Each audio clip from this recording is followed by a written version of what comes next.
many individuals now that step out in their minds, and then there's few individuals that step out physically to denounce inequities, I might say, in society. Right. So do you think that comes from fear? Because it doesn't seem like you guys had a fear, even though it seems like the stakes were greater back then.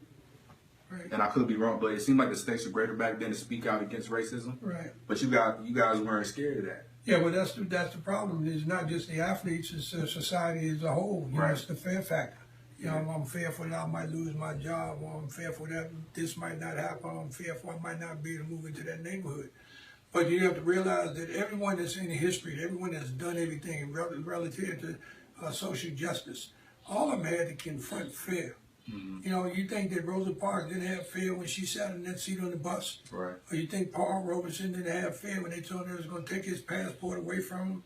Or you think they didn't have fear when Muhammad Ali, they told him they would strip him of his title where he wouldn't be able to make a living? All of these things are put upon us. You know, Tommy Smith, John Carlos, we had fear in Mexico City based on what was surrounding us at that particular time. But you have to break out of that fear and do what's right, because it's not about the fear that you have. You're trying to raise the oppression of fear amongst your peers, your kids, their kids, and so on down the line. It's not about the day that you're born. It's not about the day that you die. It's about what you did between those two dates. I think we put too much emphasis on the after, not understanding that karma is real and what we do here can affect the after. So I would rather spend my days here being present in my days here. Your identity is an important piece that helps determine who you will become. And so, like, by knowing who you are and where you come from, you can then use that as a blueprint and some type of motivation as to who you can become. Some people chase money. Some people chase power. Some people chase respect. I'm chasing enlightenment. It's almost like we live in a rerun. This TV show that we live in, it's been the same characters over and over, just different avatars. And right now, we're past the point of diagnosis. We're always diagnosing and saying what's wrong with the world, what's wrong with society, what's wrong with people. And at this point, I think we are past the point of diagnosing those ills. We know what's wrong. If you go to the hospital and you've been diagnosed with a particular disease or what have you, or illness, and the doctor keeps telling you what's wrong with you, at some point you're going to say, all right, so results, how do we fix this? Why is it in the same breath that we say we can't breathe, we allow, we champion, we perpetuate, we celebrate, we support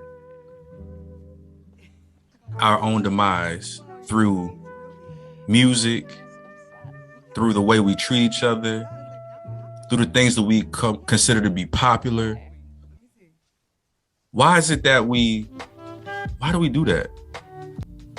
I haven't heard one rap song yet that mentions sliding on them racists. And I'm not championing perpetuating violence, but I'm just asking the question. I'm just asking the question. I hear all kind of rap songs about killing somebody around the block, down the street, that look just like you and me, just because they from that block, or they were that color or that color. But y'all not talking about doing any violence to the real person who means you harm? That is why I need a ticket to a different planet.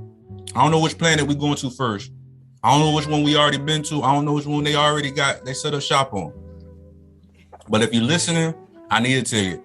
Whoever's in charge of the booking, I need a ticket. Jupiter, Saturn, Uranus, Pluto, I don't give a damn. Mars, the moon, planet X, Y, Z, I don't care. I need a ticket. Humans going human. And at this point, it ain't cool for me. I got to go.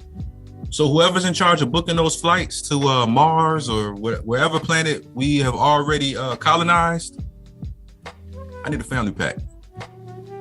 And please let me get a window seat. A lot of people tend to think that music is just music. It's just art. It's just entertainment. And to a certain degree, I agree. But let's not pretend like music does not influence your mood. Let's not pretend like music doesn't influence people's actions. Because if it can influence your mood, it can influence your actions, correct? If I'm at war, if I'm in battle, guess what it's called when I shoot my comrade? It's called friendly fire. And there's no place for that if you're fighting a war, if you're fighting a battle. See, we like to say that we're fighting a battle against racism, against oppression. But how are we killing our own soldiers? Why are we killing our own soldiers if that's the case? The manifestation is real. We understand that there's power in words. We understand that, right? Or do we not? Because if we understood that, we would change and switch up the messages that we disseminate to one another, to our youth. Freedom isn't free. But sometimes I feel like neither are we. It's freedom with contingencies. Freedom. So therapy is something that we all need. It's something we can all use. It makes us all better. It forces us to look into the mirror. It forces us to look into the mirror and fix ourselves. It forces us to see the good, the bad, and the ugly about ourselves, right? Let's just get this out the way. Business is not for everybody. It's not. See, if money is your motivator, business is not for you. You can write that down. But listen, hold on. I don't even want to go there. I want to digress from my original point. My original point was just create. Create. And I'll go to what I create for. I create to leave a legacy. Find somebody that you have, I don't want to say beef, because they say beef is in the streets. But I want you to find somebody who you have an issue with. Someone who you're not seeing eye to eye with. Even yourself. Because there's been times where I don't see eye to eye with myself. But you know what? That's why I say I got to restore balance within myself. Find somebody that you need to restore balance with and do that. Get on the phone and call them. Shoot them a text. Whatever you need to do, just make it right. Today, don't waste time. There has never been a huge change without there being some hurt. And so at the end of the day, that's what healthy grieving looks like. I mean, I guess that works for lifting weights.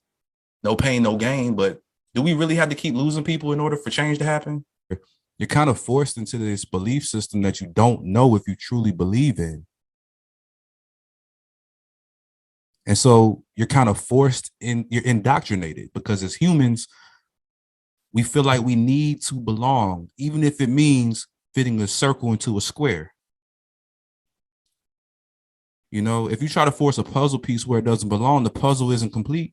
With me being in the Air Force, right? So speaking to that, and I try to encourage a lot of people, a lot of brothers, especially, like, regardless of my career, like, there's always that thing of, because I know a lot of people that's in the Air Force that have other talents that they want to pursue.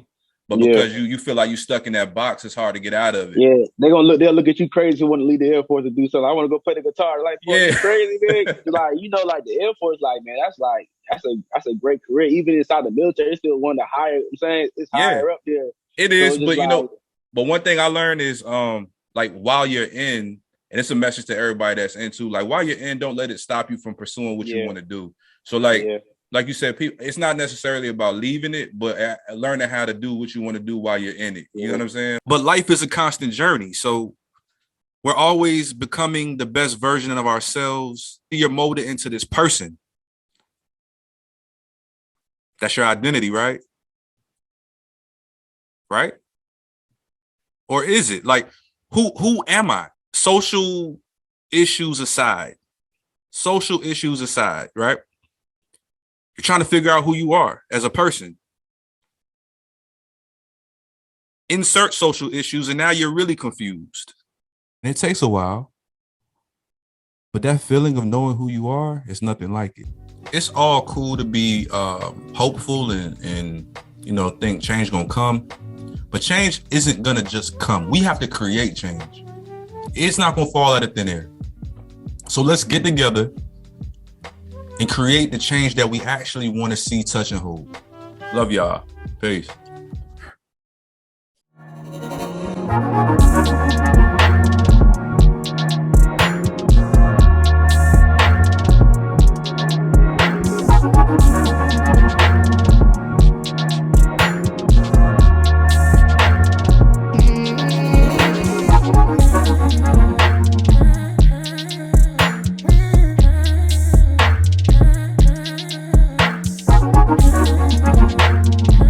check him out. He got good energy.